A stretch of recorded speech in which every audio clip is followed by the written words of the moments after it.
अस्सलाम वालेकुम जी, मैं हूं नजमुल हसन बाजवा। नाज़रीन इकराम, वो सच कहते हैं कि 100 सुनार की और 1 लोहार की। अमेरिका ने पाकिस्तान को बहुत सारे मामलात में सुर्ख बत्ती दिखाई है, बहुत सारे मामलात में पाकिस्तान का साथ नहीं दिया। अभी तक हमने ये देखा कि बाइडेन इस बात में मुज़र हैं कि मैं कॉल नहीं करूंगा।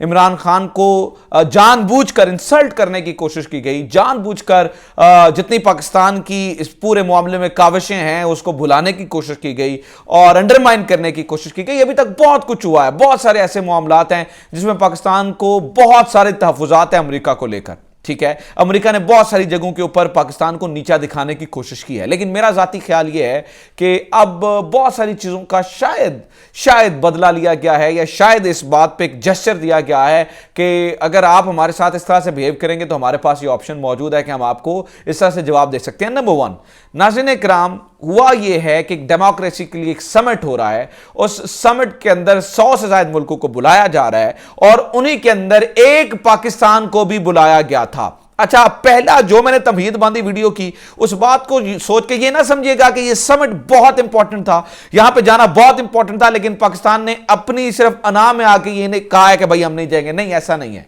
मामला इससे बिल्कुल मुख्तलिफ है। ये बात एक छोटा किरदार अदा कर रही है, लेकिन असल कहानी पूरी की पूरी कुछ और है। नाज़रीन इकराम, आज की वीडियो में मैंने आपको यह बताना है कि कैसे पाकिस्तान ने अमेरिका को ना कहकर, कैसे पाकिस्तान ने अमेरिका को उसकी औकात याद दिलाई है, नंबर 1, और आइंदा के आने वाले दिनों में कैसे पाकिस्तान के ऊपर इस चीज का नजला गिर सकता है। पाकिस्तान को रेडी रहना चाहिए कि वो किसी भी तरह से पाबंदियां हो, FATF हो या IMF हो, इस तरह से किस तरह से पाकिस्तान को जो है वो तंग कर सकता है अमेरिका।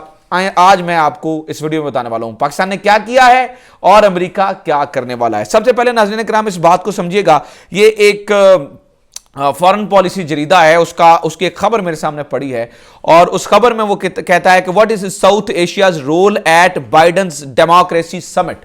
डेमोक्रेसी के लिए एक समिट हो रहा है और उस समिट के अंदर भारत को भी बुलाया गया। उस समिट के अंदर मतलब आयरॉनिकली भारत को भी बुलाया गया, एक ऐसे मुल्क को जहां पर ह्यूमन राइट्स वायलेशन शायद सबसे ज्यादा हैं। टर्की को नहीं बुलाया गया, उसमें पाकिस्तान को इनवाइट किया गया, लेकिन नाज़रीन इकराम, पाकिस्तान ने सफेद ना कह दी है। एक ऐसी बड़ी ना शायद जिसे बाइडेन एक्सपेक्ट नहीं कर रहे थे। पाकिस्तान को पहले इनवाइट नहीं किया गया, बाद में पता चला नहीं पाकिस्तान को जो है वो इनवाइट किया जा रहा है। इस पूरे डेमोक्रेसी समिट में हो क्या रहा है, मैं आपके सामने कुछ चीजें रख देता हूं ताकि आपको अंदाजा हो सके कि ये असल पूरी गेम है क्या, या असल इसकी बुनियाद में क्या है। तो नाज़रीन इकराम, ये बहुत सारी चीजें मेरे सामने मौजूद हैं। ये ब्लू मीडिया ने यहां पर एक वर्कशॉप करवाई, उसके अंदर कुछ पाकिस्तानी माहिरीन ने बड़ी अच्छी बातें की हैं। डेमोक्रेसी समिट क्या था, उन्होंने कहा, एक बंदे ने ये कहा कि ये डेमोक्रेसी समिट है या सुप्रीमेसी समिट है, क्योंकि नाज़रीन इकराम, इस समिट को किया जा रहा था चाइना के खिलाफ एक ब्लॉक के तौर पर इस्तेमाल करने के लिए, दोबारा से दुनिया को कोल्ड वॉर में धकेलने के लिए इस समिट की बुनियाद रखी गई।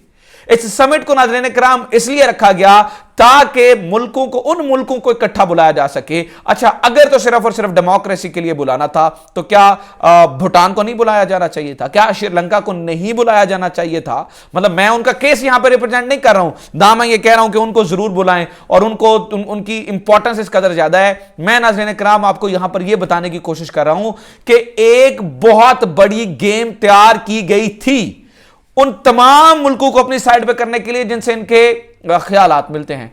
और मोदी को वहां पर जो प्रोटोकॉल मिल रहा है, खुजा के उसकी पहली जो स्पीच है उसमें सिर्फ 12 पार्टिसिपेंट मौजूद थे, इस बात को छोड़ दें, ठीक है, लेकिन अमेरिका उसे अपनी तरफ से बड़ा प्रोटोकॉल देने की कोशिश कर रहा है। यह बात सच है और यह बात हकीकत है। अच्छा, मीनवाइल नाज़रीन इकराम, क्या होता है, इन्होंने इसे डेमोक्रेसी समिट नहीं कहना चाहिए, सुप्रीमेसी समिट कहना चाहिए।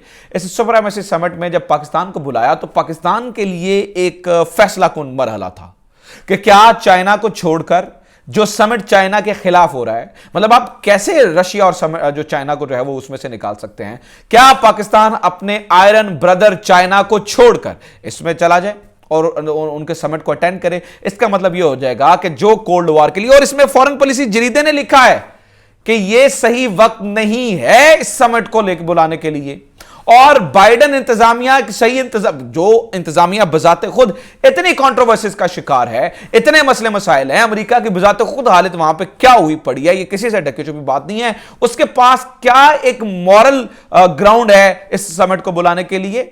इस समिट को सिर्फ और सिर्फ एक समझ लें कि दुनिया को दो हिस्सों में डिवाइड करने के लिए बुलाया गया। एक हिस्सा जहां पर जो प्रो अमेरिकन मुल्क हैं, प्रो अमेरिकन नेशन से इकट्ठी हों, और दूसरी जगह दूसरे उन मुल्कों को अलग कर दिया गया जो है ना वो चीन या रूस के साथ उनका कोई ना कोई ताल्लुक है। देखें, पिछले कुछ अरसे से अगर आप डेमोक्रेसी को देखें तो क्या डेमोक्रेसी, नाज़रीन किराम, सवाल तो यह है कि क्या एक वाहिद ऐसा निजाम है जिसके तहत खुशहाली लाई जा सकती है? क्योंकि चाइना ने तो एक वाहिद ऐसा मुल्क है जिसने पिछले 40 सालों में अपनी गुर्बत खत्म कर दी है, वहां पर तो डेमोक्रेसी नहीं है, वहां पर तो जमहूरियत नहीं है। तो ये वो बहुत सारे सवाल हैं नाज़रीन किराम जो इस बहस के बाद पैदा हो गए, और पाकिस्तान के पास एक ऐसा मौका था कि शायद वो चाइना को छोड़कर उस तरफ जाए या यहीं पे जो है ना वो उनके साथ खड़ा रहे। तो चाइना ने इस बात को इंतहाई अप्रिशिएट किया है, नाज़रीन इकराम। चाइना ने पाकिस्तान को कहा है ए रियल आयरन ब्रदर जो वहां पे जाने रहा। और इसके बाद अब क्या होगा मैं आपको बता दूं, पाकिस्तान ने नाज़रीन इकराम फैसला ले लिया है कि पाकिस्तान इस समिट में नहीं जाने वाला। लेकिन इसके बाद होगा क्या नाज़रीन इकराम? इसके बाद होगा ये कि पाकिस्तान के ऊपर पाबंदियों का और सैंक्शंस का एक नज़ला गिरने वाला है। मैं आपको आज से बता रहा हूं, आप उसके बारे में रेडी हो जाइएगा।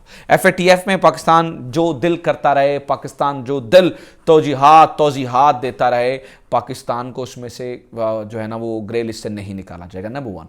नंबर 2 नाज़रीन इकराम, पाकिस्तान के ऊपर IMF जैसे इदारों से प्रेशर डलवाया जाएगा, और मेरे ख्याल से शायद ये कुछ सैंक्शन करने की भी कोशिश करें मुख्तलिफ तरीकों से, लेकिन ये कुछ होने वाला है, मैं आपको पहले बता रहा हूँ। So this is really happening नाज़रीन इकराम। उम्मीद है आपको ये वीडियो जो है वो पसंद आई होगी। आप नाज़रीन इकराम, एक चीज़ मैं आपके सामने अभी से रख देता हूँ। देखें, मैं आज आपके सामने ये रखता हूं, देखें, इमरान खान के बारे में मैं आपको ये बता दूं, बहुत सारे लोग कह रहे हैं कि डोमेस्टिकली शायद इमरान खान से अच्छे फैसले नहीं हो रहे, शायद यहां पर महंगाई है, बहुत सारी चीज़ें हैं, लेकिन इंटरनेशनली शायद इमरान खान की क़यादत में पाकिस्तान बहुत बड़े बड़े फैसले कर रहा है, और ये बड़े बड़े फैसले पाकिस्तान के लिए शायद एक ऐसी राहें खोल सकते हैं जो कि इसके मुस्तकबिल के लिए बहुत बेहतर हो सकता है। वक्ती तौर पे बहुत मुसीबतें आएंगी, वक्ती तौर पे बहुत परेशानियां भी बनेंगी, वक्ती तौर पे टेंशनें भी बनेंगी, वक्ती तौर पर सैंक्शंस का डर, वक्ती तौर पर आपको नाज़रीन इकराम पाबंदियों का डर, बहुत कुछ होगा।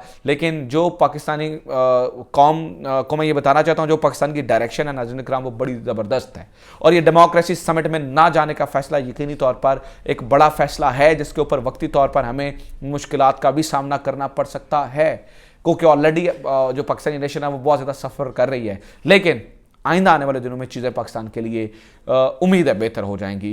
इंटरनेशनली हमारा वक़ार में जो है ना वो इजाफा होगा। This is it. अपना ख्याल रखें। खुदा हाफिज़। पाकिस्तान जिंदाबाद।